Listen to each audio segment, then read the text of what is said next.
Salam sehat rekan-rekan Jogloship. Acara kita pada hari ini tadi tanggal 22 September hari Selasa. Kita itu mendapat undangan dari Badan Perencanaan Pembangunan Penelitian dan Pengembangan Daerah Kabupaten Magelang, Bapeda. Jadi Bapeda Kabupaten Magelang mengundang kita atas nama Sekretaris Dewan Riset Daerah dan Rakyat Magelang gitu. Ada kajian menarik di Kabupaten Magelang, yaitu kajian dampak Corona Disease atau COVID-19 terhadap pelaku usaha kecil dan menengah di Kabupaten Magelang. Jadi Corona ini dampaknya untuk UMKM seperti apa? Nah, tadi sudah disusun laporan pendahuluan oleh konsultan. Ada konsultan yang sudah ditunjuk melakukan survei kajian ini. Jadi COVID itu dampaknya untuk UMKM, pelaku usaha kecil dan menengah atau industri kecil, pelaku usaha kecil, dampaknya seperti apa. Nah, dengan mencermati laporan ini secara pribadi sebagai rakyat, tadi saya menyampaikan bahwa yang pertama, studi ini baik sekali, bagus. Studi kajian dampak. Tapi saya tadi guyon, yang kedua menyatakan bahwa pemerintah itu sering kalah 3-7 langkah oleh kami rakyat biasa itu. Oh ya, tadi yang studi ini dikaji oleh 15 tim teknis. Ada banyak dinas, semua dinas datang, terus dari beberapa dosen juga datang gitu.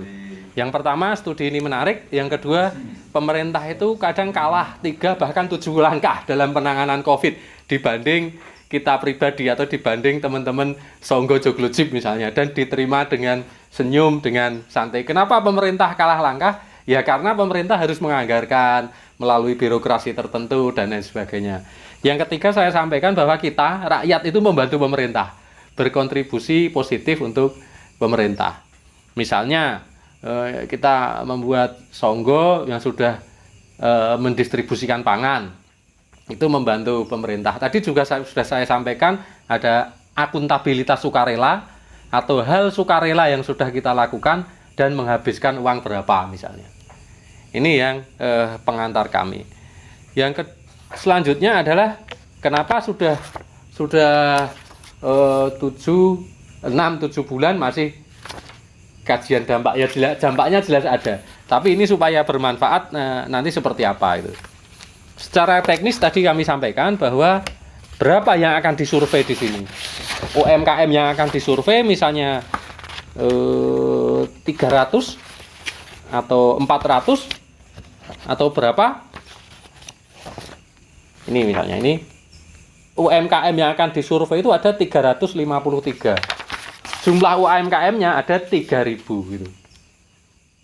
Nah, saya memberikan pandangan ke Pemda dan konsultan, tadi kita berikan pandangan bahwa kalau 353 unit usaha mau disurvei, berarti ada petugas atau surveyor yang datang. Yang jadi bahan diskusi adalah kita punya pengalaman meneliti saat COVID ini. Ketika meneliti atau survei atau sensus itu kan kita datang ke rumah-rumah itu. Saat normal, satu orang itu mampu mensurvei 20 rumah. Kalau situasi normal. Ketika situasi COVID, maka angka kita itu mampu mensurvei 7-8 rumah satu hari. Terus kita cermati ini waktu atau time schedule-nya berapa. Kenapa hanya 7-8 rumah sehari? Karena orang itu sekarang membukakan pintu untuk tamu itu selektif gitu. Bahkan kalau tamu itu tidak jelas atau tidak janjian, bukan berarti tidak jelas. Tamu itu belum janjian, maka rumah tidak akan dibuka misalnya. Nah, sehingga konsultan atau tim survei ini harus betul-betul menghitung berapa orang yang akan diturunkan. Misalnya sehari hanya 7. Kalau surveyornya 10 orang, maka sehari hanya mampu masuk survei ke 70 UMKM. Ini yang pertama terkait lapangan surveinya. Yang kedua terkait keamanan surveyor. Saat ini pandemi masih belum berlalu, sehingga rumah-rumah itu bertanya, ini yang survei ini sehat atau tidak gitu. Ternyata tadi belum disiapkan rapid test untuk surveyornya.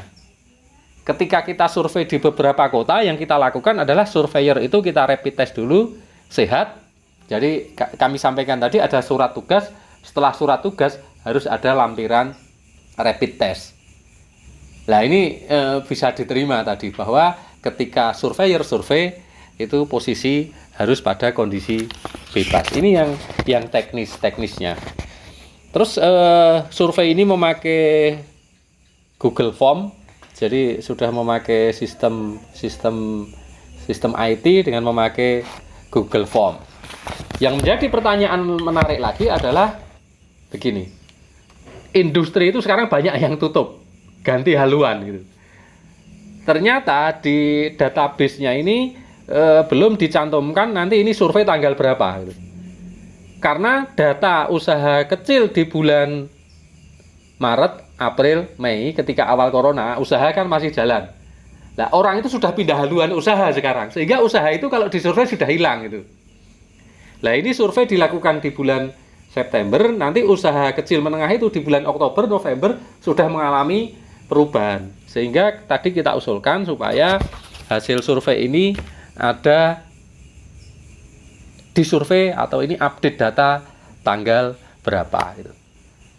Terus tadi kita sampaikan bahwa di Songgo Joglojip itu banyak grup, banyak kegiatan, misalnya pangan, terus otomotif dan lain sebagainya.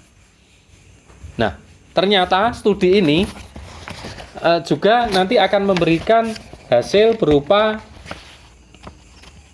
rekomendasi, teman-teman.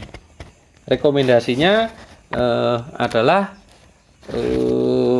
implementasi, tersusun rencana rekomendasi strategi, terus ada program dan ada kegiatannya. Nah, langkahnya seperti apa itu gambarannya. Jadi ada tadi kita sampaikan bahwa Songgo Joglojip bekerja sama dengan Sonjo Jogja. Ternyata teman-teman yang mengerjakan survei tadi juga sangat kenal dengan gerakan Sonjo Yogyakarta. Misalnya tadi kita sampaikan, awalnya ya industri itu mestinya dibuat WA group gitu. Semua UMKM yang disurvei itu gabungkanlah ke dalam WA group misalnya. Jadi ini karena kadang kita itu dosen, kadang malah memberikan kunci-kunci ke konsultan. Sehingga konsultan ini bekerja menjadi sangat enak kita berikan kunci-kunci. Padahal mestinya kita itu kalau misalnya barang dagangan itu sesuatu yang mahal gitu. Tapi tadi kita berikan supaya studi ini bisa aplikatif. Yang pertama membuat WA group. Nah, apakah hasil survei kajian dampak COVID terhadap UMKM ini akan berlanjut atau hanya menjadi buku? Ini tergantung kreasinya. Bisa saja ini menjadi sekedar proyek yang jadi buku terus disimpan. Tapi studi ini bisa menjadi studi yang sangat berarti, sangat berharga ketika studi ini ditindaklanjuti. Kita gambarkan tadi bahwa yang pertama kita buat WA group. Jelas WA grupnya berarti semua UMKM. Dari WA group itu terus kita buat database atau data. Datanya bisa pakai Google Sheet. Jadi Google Sheet dikelompok-kelompokkan gitu loh. UMKM apa, dikelompokkan. Terus dari semua UMKM itu nanti akan ketemu demand and supply. Jadi UMKM ini butuh apa, UMKM ini memproduksi apa, itu bisa saling interkoneksi.